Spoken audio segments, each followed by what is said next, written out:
দাফন করা হয়েছে। সেখানে মাটি দিতে গিয়েছিলাম, আর ফুলের মতো তামান্না তাকে খুন করেছে, একটা ফুলের গাছ লাগিয়ে দিয়ে এসেছি।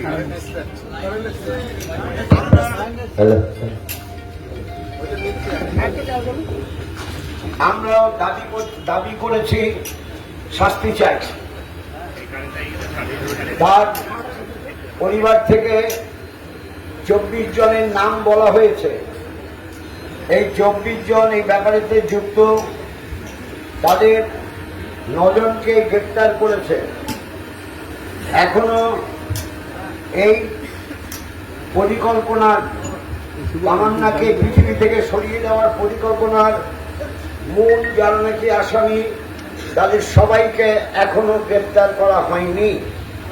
আমরা ধিক্কার জানাই, পুলিশ কেন এখনো তাদের গ্রেপ্তার করতে পারছে না? আজকে তো 8 দিন পূর্ণ হয়ে গেল, এরপরও সম্ভবপর হচ্ছে না কেন? আজকে যেভাবে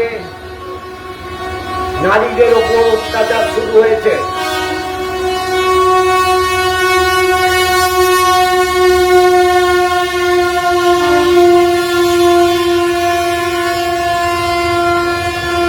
যেভাবে মা বোনেদের উপর অত্যাচার শুরু হয়েছে, যেভাবে শিশুদের হত্যা করা হচ্ছে, আমরা তার ধিক্কার জানাই, তীব্র প্রতিবাদ জানাই।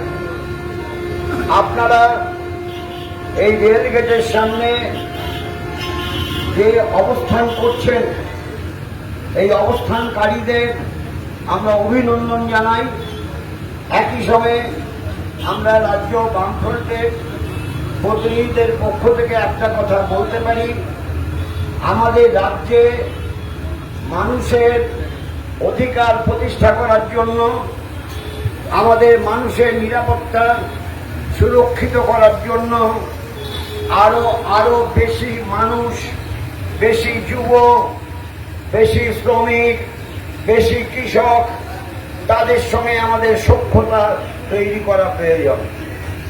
কারণ এখন যেভাবে চলছে, যেন আমাদের সমাজ বলে কিছু নেই, আমাদের দেশে আইন বলে কিছু নেই, এ কখনো মেনে নেওয়া যায় না।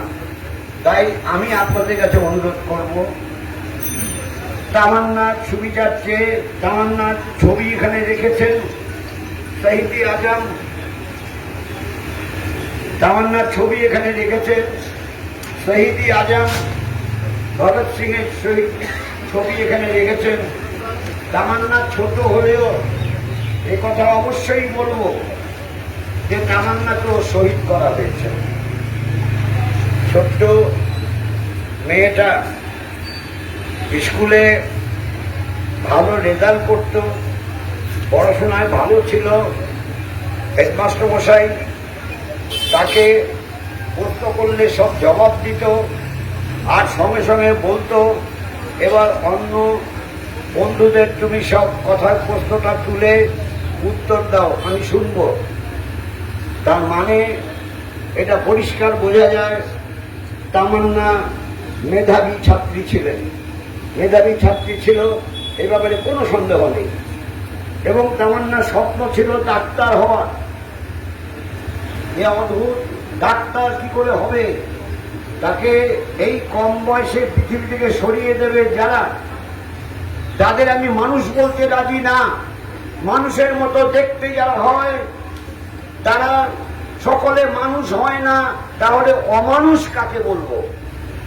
এরা অমানুষ, এরা দুর্বৃত্ত, এরা সমাজে পোকা, সমাজটাকে পোকা যেরকম আস্তে আস্তে ধ্বংস করেন, কোনো একটা জিনিসকে, কোনো খাদ্যবস্তুকে, কোনো বস্ত্রকে, ঠিক এরা সমাজটাকে ধ্বংস করছে। এদের বিরুদ্ধে ধিক্কার জানানোর ভাষা নেই। আমি প্রত্যাশা করব আপনারা আপনাদের দাবি এটা ছড়িয়ে দিন। শুধু এখানে রেল গেটের সামনে অবস্থান বিক্ষোভ সেটাই সব নয়, সারা জেলায় ছড়িয়ে দিন রাজ্যের বহু জায়গায় ছড়িয়ে যাচ্ছে। কালকেও আমি দেখেছি নাগরিক সমাবেশে দাঁড়িয়ে যেভাবে শিল্পীরা কথা বলেছে, তাতে তাদের মনে হয়েছে এই জিনিস আর সহ্য করা যায় না। তাই পুলিশকেও বলবো যে আপনারা 24 জনের নাম দিয়েছে, বাকিদের পাচ্ছেন না কেন?